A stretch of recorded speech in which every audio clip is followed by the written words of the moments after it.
Je m'appelle Brittany et j'ai 35 ans. Les gens me demandent toujours comment j'ai atterri dans la restauration, comme si c'était un accident. En réalité, je rêve de gérer des restaurants depuis mon enfance. Pendant que d'autres filles jouaient à la maison, je montais des restaurants fictifs dans ma chambre, avec des menus que j'avais écrits au crayon. Après l'université, où j'ai étudié pour devenir restauratrice, je me suis lancée directement dans le secteur. C'était il y a 13 ans, et je n'ai jamais regardé en arrière depuis. En tout cas, pas jusqu'à récemment. Il y a 10 ans, mes parents sont venus me voir pour me parler de ce qu'ils appelaient une situation familiale. Ma sœur aînée Rachel avait des problèmes d'argent. Elle possédait un appartement convenable, mais ne pouvait pas se permettre de le garder sans revenu locatif. En fait, elle ne voulait pas non plus le vendre, car elle savait qu'il vaudrait plus cher plus tard. Brittany, chérie, il faut que tu aides Rachel dit ma mère lors d'un de nos dîners dominicaux. Elle a beaucoup de mal en ce moment. Mon père a acquiescé. Le loyer dans ce quartier est d'environ $1 200, mais si tu pouvais payer $1 500, cela l'aiderait vraiment à se remettre sur pied. Je me souviens avoir pensé que c'était beaucoup d'argent en plus, mais Rachel était de la famille. Elle avait toujours été l'enfant chéri, celle qui avait une vie parfaite. Je me suis dit, si elle est heureuse, je le serai aussi. J'ai donc emménagé dans l'appartement de Rachel et j'ai commencé à payer $1 500 par mois. L'endroit était décent mais avait besoin de travaux. Au fil des ans, je l'ai lentement transformé en quelque chose de magnifique. J'ai rénové tout l'espace, optant pour un style scandinave épuré que j'avais toujours aimé. De nouveaux meubles, des appareils électroménagers modernes, tout a été soigneusement choisi et payé avec mon propre argent. Mes parents et Rachel me rendaient parfois visite. Et ils me complimentaient toujours sur mes goûts. Brittany, tu as un tel sens du design, disait ma mère en passant sa main sur le plan de travail de la cuisine que j'avais installé. Rachel hochait la tête et souriait, reconnaissant que l'endroit était superbe. Mais les compliments s'arrêtaient là. Personne n'a jamais posé de questions sur mon travail, sur la façon dont je grimpais les échelons dans l'industrie de la restauration. 5 ans après avoir emménagé, j'étais devenue directrice adjointe d'une chaîne de restaurants assez prospère. C'était un grand événement pour moi, mais lorsque j'essayais de partager la nouvelle, la conversation déviait toujours. Et ma mère me disait, c'est bien, ma chérie, puis elle ajoutait immédiatement, au fait, ton père a besoin d'aide pour payer sa voiture ce mois-ci. Je disais toujours oui, je savais que je ne reverrais jamais cet argent. Mais je me disais que c'était ma façon d'aider ma famille. Ils avaient besoin de soutien et j'étais en mesure de le leur apporter. À au bout de 5 ans, la situation de Rachel a changé. Elle s'est mariée avec Tom et ils ont eu un bébé ensemble. J'étais heureuse pour elle, vraiment. Mais elle m'a demandé de venir pour une réunion de famille. Brittany, maintenant que nous avons un bébé, nos dépenses ont beaucoup augmenté, m'a-t-elle expliqué en faisant rebondir la petite Emma sur ses genoux. Nous allons avoir besoin de toi pour payer 2000 au lieu de 15 cents. J'ai senti mon estomac se dérober, $500 de plus par mois, ce n'était pas une blague, même avec ma promotion. Mais en regardant Rachel tenir son bébé, et Tom assis là avec cet air attendu sur son visage, je n'ai pas pu me résoudre à dire non. D'accord, ai-je dit, je peux faire en sorte que ça marche. Ce qu'il ne savait pas, c'est que j'économisais de l'argent depuis près de 10 ans. Et pas seulement de petites sommes, j'avais un vrai plan. Chaque mois, après avoir payé mon loyer exorbitant et les diverses urgences, je mettais de côté tout ce que je pouvais pour réaliser mon rêve, ouvrir mon propre restaurant. J'avais beaucoup appris en travaillant dans la chaîne. Je voyais toutes les erreurs qu'il commettait, toutes les façons dont il laissait de l'argent sur la table. J'avais élaboré un plan d'affaires complet, jusqu'à la conception du menu et la structure du personnel. Je disposais de près de $180 000 et j'attendais le bon moment pour passer à l'action. Tout a changé lorsque notre ancien directeur, M. Peterson, a décidé de prendre sa retraite. Il dirigeait la chaîne de restaurants depuis 23 ans, honnêtement, il était comme un mentor pour moi. Lorsque j'ai commencé à travailler comme serveur, il a vu quelque chose en moi et m'a poussé à progresser. C'est toi qui m'as encouragé à suivre des cours de gestion et qui m'a finalement promue directrice adjointe, me disais-je. Brittany, tu as l'instinct pour ce métier, me disait-il, garde les yeux ouverts et apprends tout ce que tu peux. Lorsqu'il a annoncé son départ à la retraite, je me suis dit que j'avais une bonne chance de prendre la relève. Je veux dire que j'avais été son bras droit pendant des années, que je connaissais tous les aspects de l'entreprise et que je m'occupais des affaires courantes pendant qu'il se concentrait sur la situation générale. C'est alors qu'il a lâché la bombe. Et sa fille Madison allait prendre la relève. Fraîchement sortie de l'université, âgée de 22 ans, elle n'avait aucune expérience concrète de la gestion d'un restaurant. Elle a étudié à l'Institut culinaire d'Amérique, a-t-il expliqué au personnel lors de la réunion d'annonce. Première de sa classe. Elle a un esprit brillant pour l'entreprise. Je suis convaincue qu'elle nous fera passer au niveau supérieur. J'ai essayé de garder l'esprit ouvert. Peut-être qu'elle était vraiment douée. Peut-être que sa formation apporterait des idées nouvelles qui viendraient compléter mon expérience. J'étais prêt à travailler avec elle, à lui montrer les ficelles du métier, à l'aider à réussir. Cet optimisme a duré exactement 3 jours. Madison m'a appelé dans son bureau le premier lundi. Elle avait déjà redécoré l'endroit, s'était débarrassée du vieux bureau en bois de son père et l'avait remplacé par ce meuble en verre qui semblait appartenir à une start-up technologique, et non au siège d'une chaîne de restaurants. Brittany, c'est ça, dit-elle, sans lever les yeux de son ordinateur. Comme si elle ne m'avait pas rencontré une douzaine de fois au fil des ans, lors de fêtes d'entreprise ou d'événements familiaux. Oui, c'est vrai. Je voulais te souhaiter officiellement la bienvenue et voir comment je pouvais t'aider à t'installer. Elle m'a enfin regardé, et je n'ai pas aimé ce que j'ai vu dans ses yeux. On aurait dit qu'elle me jaugeait, mais pas dans le bon sens. Voilà ce qui se passe, dit-elle en s'adossant à sa chaise. J'ai passé en revue la structure du personnel et je pense que nous avons besoin de changement. Du sang neuf, vous savez ? Ce secteur évolue rapidement et nous avons besoin de personnes capables de suivre le mouvement. J'ai senti un frisson me parcourir l'échine. Quel genre de changement envisagez-vous ? Soyons honnêtes, vous avez quoi, 35 ans ? Ça commence à faire beaucoup pour ce métier. C'est l'époque des jeunes, des innovateurs. J'ai l'intention de faire appel à certains de mes camarades de classe, des gens qui comprennent vraiment la direction que prend le secteur. Je n'arrivais pas à croire ce que j'entendais. Madison ? Je travaille dans cette entreprise depuis 13 ans. Je connais chaque fournisseur, chaque système, chaque défi auquel nous sommes confrontés. J'ai contribué à construire ce que cet endroit est aujourd'hui. Elle fait un geste dédaigneux de la main. C'est exactement le problème. Vous êtes coincé dans de vieilles façons de penser. Nous avons besoin de bouleverser, d'innover. J'ai déjà contacté mon amie Jessica de l'école. Elle est parfaite pour votre poste. La conversation s'est ensuite dégradée. J'ai essayé d'expliquer tous les projets sur lesquels je travaillais, les relations avec les fournisseurs que j'avais établis, les programmes de formation du personnel que j'avais élaborés. Rien de tout cela ne l'intéressait. Écoutez, je n'essaie pas d'être méchante, dit-elle, bien que son ton suggère le contraire. Mais vous devez accepter que les temps ont changé. Ce n'est pas personnel. C'est juste professionnel. J'ai quitté cette réunion en ayant l'impression d'avoir reçu un coup de poing dans le ventre. 13 ans de ma vie, et elle était prête à tout gâcher pour un ami d'université qui n'avait jamais travaillé dans un restaurant. Ce soir-là, j'ai appelé Monsieur Peterson. Je me suis dit que si quelqu'un pouvait lui faire entendre raison, c'était son propre père. Jim, il faut qu'on parle de Madison, ai-je dit dès qu'il a décroché. Elle veut me licencier et me remplacer par un de ses amis de l'université. Quelqu'un qui n'a aucune expérience de nos opérations spécifiques. Il y a eu une longue pause. Vous en êtes sûr ? Madison m'a dit qu'elle était ravie de travailler avec l'équipe en place. Je vous dis ce qu'elle m'a dit directement. Elle m'a dit que j'étais trop vieux, que c'était l'heure des jeunes, et qu'elle avait déjà contacté son remplaçant. Nouvelle pause. Il faut que tu comprennes. Brittany. Madison est diplômée du programme culinaire le plus prestigieux du pays. Elle m'a présenté cet incroyable programme de développement pour notre chaîne. Ses professeurs disent qu'elle est l'une des étudiantes les plus prometteuses qu'ils aient jamais eues. Je pouvais entendre la fierté dans sa voix, et j'ai réalisé que cette conversation n'allait pas se dérouler comme je l'avais espéré.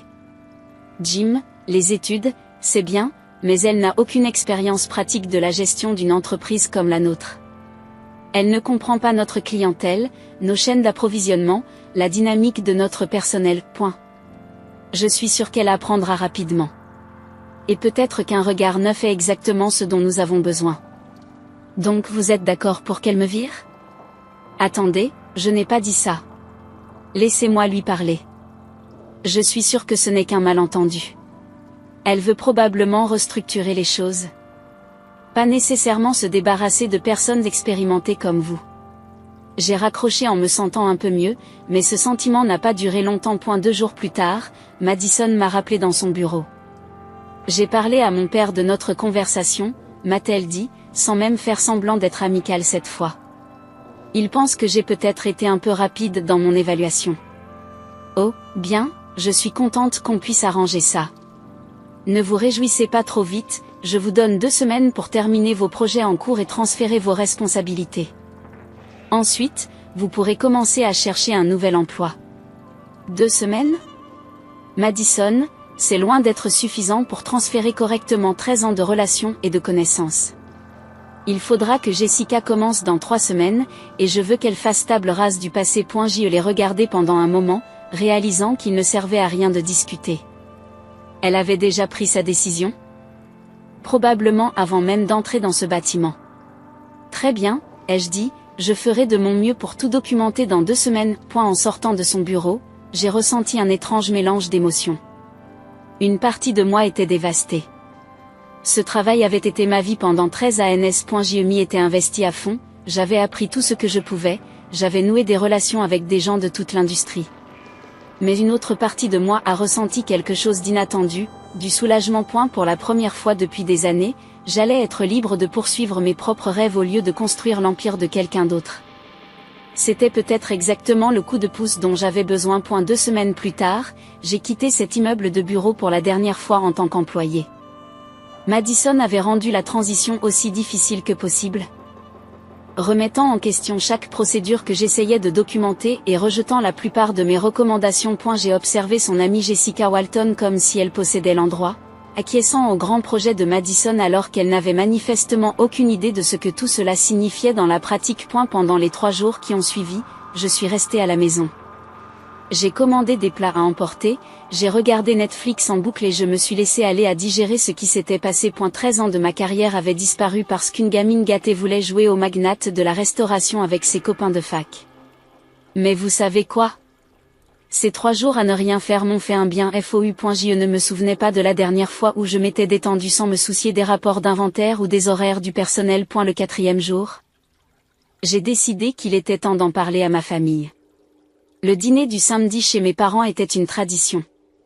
Rachel venait toujours avec Tom et leur fille Emma, âgée de 4 ans. J'ai attendu que nous soyons tous assis avant d'aborder le sujet. J'ai une nouvelle à vous annoncer. Je me suis fait virer de mon travail. La réaction n'a pas été celle à laquelle je m'attendais. Au lieu de s'inquiéter ou de compatir, tout le monde s'est arrêté de manger et m'a regardé fixement. Le silence s'est prolongé jusqu'à ce qu'il devienne gênant. Qu'est-ce que tu veux dire par « virer » a finalement demandé mon père, la voix tranchante. La nouvelle directrice a décidé qu'elle voulait faire appel à ses propres collaborateurs. Apparemment, je suis trop vieux et trop ancré dans mes habitudes. Tu es donc au chômage, dit ma mère, comme si elle confirmait quelque chose de terrible. Cela veut dire que tu ne peux plus nous aider, interrompt mon père. Je veux dire, avec le soutien financier ? J'ai eu l'impression d'être giflé. J'étais là, en train de faire face au plus grand échec professionnel de ma vie, et leur première préoccupation était de savoir si leur train d'argent s'était tari. Et le loyer ? Rachel s'est empressée d'intervenir. Tu veux dire que tu ne peux plus payer le loyer ? Rachel, je viens de perdre mon travail, j'ai besoin de temps moi aussi. Oh non, dit-elle en haussant le ton. Je ne fais pas de charité ici. Si tu ne peux pas payer le loyer, tu dois déménager. Je vous paie $2000 par mois pour un appartement qui devrait se louer $1200. Elle roule des yeux. Très bien. $6000 par mois, c'est à prendre ou à laisser. Je l'ai regardé fixement. $6,000 ? Rachel, tu essaies de me forcer à partir. Peut-être, dit-elle en haussant les épaules. Nous ne pouvons pas nous permettre d'entretenir des chômeurs. Je me suis tournée vers mes parents, attendant qu'ils disent quelque chose. Ma mère a été la première à parler. Je suis désolée, Brittany, mais Rachel a raison. Elle n'est pas obligée de soutenir un parasite. Un parasite, ma propre mère me traitait de parasite. Je comprends, ai-je dit calmement, je serai partie dans une semaine. 3 jours, a dit Rachel. Je veux que tu partes dans 3 jours. J'ai regardé encore une fois autour de la table. Après tout l'argent que je leur avais donné au fil des ans, tout le loyer supplémentaire que j'avais payé sans me plaindre, j'étais un parasite. Dans 3 jours, ai-je dit en me levant. Merci pour le dîner. J'ai passé les 2 jours suivants à emballer tout ce que j'avais acheté au fil des ans. Chaque meuble, chaque appareil électroménager, chaque décoration qui avait fait de cet endroit une belle maison, tout est allé dans un garde-meuble que j'ai loué à l'autre bout de la ville. Rachel m'a appelé à plusieurs reprises pendant que je déménageais, hurlant que je lui volais ses meubles. À chaque fois, j'expliquais calmement que tout ce que je prenais avait été acheté avec mon propre argent. Lorsque j'ai eu terminé, l'appartement ressemblait exactement à ce qu'il était lorsque j'y avais emménagé 10 ans plus tôt, des murs nus, des luminaires bon marché, tout ce qu'il y a de plus basique. Ce soir-là, j'ai pris une chambre dans un hôtel du centre-ville. Le lendemain matin, j'ai commencé à chercher un appartement. J'ai trouvé un joli appartement d'une chambre dans un bon quartier pour $1 400 par mois, soit 6 cents de moins que ce que je payais à Rachel. J'ai bloqué leur numéro de téléphone, à tous. Rachel, Tom, mes parents, tous partis. En signant le bail, je n'ai pas pu m'empêcher de sourire. Pour la première fois en 10 ans, je payais un loyer conforme au marché. Pour la première fois en 13 ans, je n'avais pas de patron. Pour la première fois de ma vie d'adulte. J'étais sur le point de poursuivre mes propres rêves. Le lendemain de mon emménagement dans mon nouvel appartement, j'ai commencé à mettre en œuvre mon projet d'entreprise. Cela faisait près de 10 ans que je planifiais ce projet, et j'avais enfin la liberté de le réaliser. J'ai passé des semaines à parcourir la ville en voiture, à la recherche de l'endroit idéal. Finalement, je l'ai trouvé, un local abandonné dans un quartier qui commençait tout juste à devenir branché. Le loyer était bon marché car l'endroit était en mauvais état, avec des dégâts des eaux et des installations électriques obsolètes, mais je voyais le potentiel. La fréquentation était bonne, il y avait un parking à proximité et l'espace était proche de bureaux et de zones résidentielles. J'ai acheté le bail pour presque rien et j'ai immédiatement commencé les travaux de rénovation. J'ai fait une grande partie du travail moi-même pour économiser de l'argent.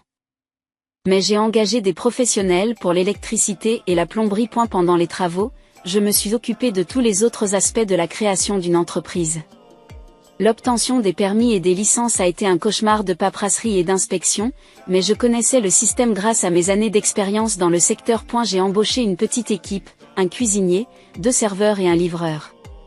Des personnes avec lesquelles j'avais déjà travaillé et en qui je savais que je pouvais avoir confiance. J'ai également contracté un prêt commercial auprès de la banque. Grâce à mes économies et à mon expérience dans le secteur, j'ai pu bénéficier de conditions convenables. Ce n'était pas une somme énorme, mais combinée à mon propre argent, cela a suffi pour tout mettre en place correctement. Lorsque j'ai conçu le menu, je l'ai voulu simple mais de qualité. Des burgers, des sandwichs, des salades, quelques plats de pâtes. Des plats réconfortants bien faits. Et j'ai veillé à mettre en place la livraison dès le premier jour. Je me suis souvenu de la pandémie d'il y a 3 ans et de l'importance des livraisons pendant les périodes de fermeture. Cette expérience a montré à l'ensemble du secteur que la livraison n'était plus seulement une option agréable, mais qu'elle était essentielle. Le jour de l'ouverture était à la fois terrifiant et excitant. J'avais mis tout ce que j'avais dans cet endroit, mon argent, mon temps, mes rêves. En cas d'échec, je repartirais de 0 à 35 ans. Mais ce n'est pas le cas. En fait, les affaires ont marché mieux que je n'osais l'espérer. Le système de livraison que j'avais mis en place fonctionnait parfaitement et les habitants du quartier ont rapidement découvert que nous proposions des plats de qualité avec un service fiable. Les waiters ont commencé à affluer. Les gens étaient coincés chez eux, fatigués de cuisiner. Et cherchaient de la bonne nourriture qui ne soit pas de la camelote de fast-food. Mon menu simple et ma livraison fiable correspondaient exactement à ce que les gens voulaient. À bout de 6 mois, je faisais un petit bénéfice. Pas énorme, mais suffisant pour commencer à rembourser mon prêt commercial plus tôt que prévu. À un 9e mois, mes bénéfices avaient doublé. J'étais incroyablement prudent avec l'argent, je réinvestissais presque tout dans l'entreprise, j'améliorais l'équipement, le marketing, je constituais une réserve de trésorerie. Pour la première fois depuis des années, je me sentais vraiment optimiste quant à l'avenir. Il ne s'agissait pas seulement de survivre, mais de prospérer. et je le faisais entièrement à ma guise, sans l'aide ou l'interférence de personne d'autre. Un an après avoir commencé à gérer mon restaurant, je me sentais plutôt bien dans ma vie. Les affaires étaient stables. Les remboursements de mon prêt étaient gérables et je commençais même à envisager d'élargir le menu. C'est alors que mon téléphone a sonné avec un numéro que je n'ai pas reconnu. Bonjour, Brittany, c'est ta mère. J'ai failli raccrocher sur le champ. Après des mois de silence béat, entendre sa voix m'a fait l'effet d'une gifle. Comment as-tu eu ce numéro? C'est ton ancienne collègue, Sarah, qui me l'a donné. Écoute, chérie, des amis nous ont dit que tu as maintenant ton propre restaurant. C'est merveilleux. Nous sommes très fiers de toi. La fausse douceur de sa voix m'a donné la chair de poule. Qu'est-ce que tu veux, maman? Nous voulons que les choses s'arrangent entre nous. Tu nous manques terriblement et nous pensons que nous avons peut-être été trop durs auparavant. La famille doit se serrer les coudes. Géry, j'ai vraiment ri à gorge déployée. Tu m'as traité de parasite et tu m'as jeté dehors avec un préavis de 3 jours. Et maintenant? Vous voulez arranger les choses? Nous étions juste stressés à cause de l'argent, ma chère. Tu sais ce que c'est. Mais nous avons eu le temps de réfléchir et nous réalisons que nous avons fait une erreur. Laissez-moi deviner, vous avez découvert que je ne vis pas sous un pont quelque part, alors maintenant vous voulez revenir. Le ton doux a disparu instantanément. Ne faites pas la maligne avec moi, jeune fille. Votre sœur vous a permis de vivre dans son appartement pendant des années. Le moins que vous puissiez faire est de nous aider maintenant. Me permettre? J'ai payé le loyer, trop payé, en fait. Écoutez, le mari de Rachel, Tom, a été licencié le mois dernier. Les nouveaux locataires ne paient que 1 500 €, et Rachel a du mal à joindre les deux bouts. Nous avons pensé que vous pourriez peut-être nous aider. Voilà, la vraie raison de l'appel. Ça ressemble à un problème pour eux, maman. Comment peux-tu être aussi égoïste? Nous sommes une famille. Tu m'as bien fait comprendre que je ne suis pas de la famille quand tu as besoin de soutien. Je ne suis de la famille que lorsque tu as besoin d'argent. J'ai raccroché et j'ai immédiatement bloqué ce numéro. Mais ça ne s'est pas arrêté là. Le lendemain, j'ai reçu un message d'un numéro inconnu. C'était Rachel qui me traitait de cupide, de vindicative et d'égoïste pour avoir refusé de l'aider. Elle me disait que j'abandonnais ma famille et que j'avais toujours été jalouse de son succès. Je n'ai pas pris la peine de répondre, j'ai simplement bloqué ce numéro et je suis retournée travailler. Je pensais que c'était fini, mais je me trompais. Une semaine plus tard, j'étais en plein déjeuner quand je les ai vus franchir la porte d'entrée. Mes parents, Rachel, Tom et la petite Emma. Ils ont regardé autour d'eux comme si l'endroit leur appartenait, puis se sont assis à l'une de mes meilleures tables. Jenny, ma serveuse, s'est approchée de moi. L'air confus. Cette table dit qu'elle veut parler au propriétaire. Ils agissent vraiment bizarrement. Je me suis dirigée vers leur table, le cœur battant. Qu'est-ce que vous voulez? Nous voulons commander de la nourriture, dit Rachel à voix haute, en s'assurant que les autres clients l'entendent. Mais nous n'avons pas d'argent. Vu votre famille, on s'est dit que vous alliez nous nourrir gratuitement. Les autres clients commençaient à les dévisager. Je sens mon visage devenir brûlant d'embarras et de colère.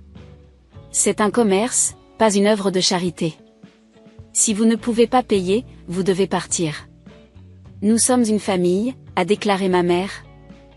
Tout aussi bruyamment. Vous pouvez sûrement offrir un repas à votre propre famille. Tom s'est adossé à sa chaise avec la même expression de suffisance dont je me souvenais. Nous viendrons ici tous les jours jusqu'à ce que vous commenciez à nous aider. Faites en sorte que ce soit régulier. C'est à ce moment-là que j'en ai eu assez. Je me suis dirigée vers le comptoir et j'ai décroché le téléphone. Sécurité? C'est Brittany, de Hometown Kitchen. J'ai besoin que vous veniez arrêter des gens qui essaient d'obtenir de la nourriture gratuite et qui perturbent mon commerce. 5 minutes plus tard, 2 agents de sécurité du centre commercial sont entrés. J'ai pointé du doigt la table de ma famille. Ces personnes refusent de payer pour manger et perturbent mes clients. Je veux qu'ils soient expulsés et interdits d'accès. Les gardes se sont approchés de la table. Mes amis, vous devez venir avec nous. C'est scandaleux, s'est exclamé mon père. C'est notre fille. Monsieur. C'est une propriété privée. Si le propriétaire veut que vous partiez, vous devez partir. Rachel a commencé à faire une scène, élevant la voix pour dire à quel point j'étais ingrate, mais les gardes n'ont pas voulu en entendre parler. Ils ont escorté toute ma famille à l'extérieur, sous le regard stupéfait des autres clients. J'ai pris soin de dire aux gardes de bien les regarder et de ne jamais les laisser revenir. Après leur départ, j'ai dû m'excuser auprès de mes autres clients pour cette perturbation. Et la plupart d'entre eux ont été compréhensifs et quelques-uns ont même laissé des pourboires plus importants que d'habitude. C'était il y a 2 ans. Depuis, je n'ai vu ni entendu aucun d'entre eux, bien qu'ils envoient encore de temps en temps des messages à partir de nouveaux numéros de téléphone. Toujours la même chose, à savoir que je leur manque, que nous devrions nous réconcilier. Que la famille est ce qu'il y a de plus important. Je les efface sans même lire la première ligne. Mon entreprise, en revanche, est absolument florissante. Le mois dernier, j'ai eu l'opportunité que j'attendais. La chaîne de restaurants où je travaillais a fait faillite. Et il s'est avéré que la gestion brillante et les idées novatrices de Madison n'étaient pas si brillantes que cela. Son père a tout perdu. J'ai acheté l'établissement pour une fraction de ce qu'il valait il y a 2 ans. Le bâtiment, l'équipement, même le nom, bien que je l'ai changé immédiatement. J'ai gardé les employés que je connaissais. Ceux qui étaient là à mon époque et qui avaient survécu au règne de terreur de Madison. C'était incroyable d'entrer dans ce bâtiment en tant que propriétaire et non en tant que directeur adjoint qui avait été mis à la porte parce qu'il était trop vieux. Certains membres du personnel qui se souvenaient de moi n'en revenaient pas. Quelques-uns ont même pleuré lorsque je leur ai dit que leur emploi n'était pas menacé. Je gagne aujourd'hui plus d'argent que je ne l'aurais jamais imaginé lorsque je travaillais pour quelqu'un d'autre. Je suis enfin prête à acheter mon propre logement au lieu de le louer. Fini les propriétaires, fini de dépendre de quelqu'un d'autre pour avoir un toit au-dessus de ma tête. Parfois, je me demande ce qui se serait passé si ma famille m'avait soutenu lorsque j'ai perdu mon emploi. S'ils avaient fait preuve d'un tant soit peu de compréhension ou d'encouragement au lieu de me considérer immédiatement comme un fardeau. Mais honnêtement, je suis heureuse que les choses se soient passées ainsi. Le fait d'être mis à la porte m'a forcé à poursuivre mes propres rêves au lieu de réaliser ceux des autres. Le fait d'être traité de parasite m'a fait comprendre que c'était moi qui soutenais les parasites depuis des années. Et ma famille pensait me punir en me coupant les vivres. Au lieu de cela, elle m'a libéré. Et je n'ai jamais été aussi heureux.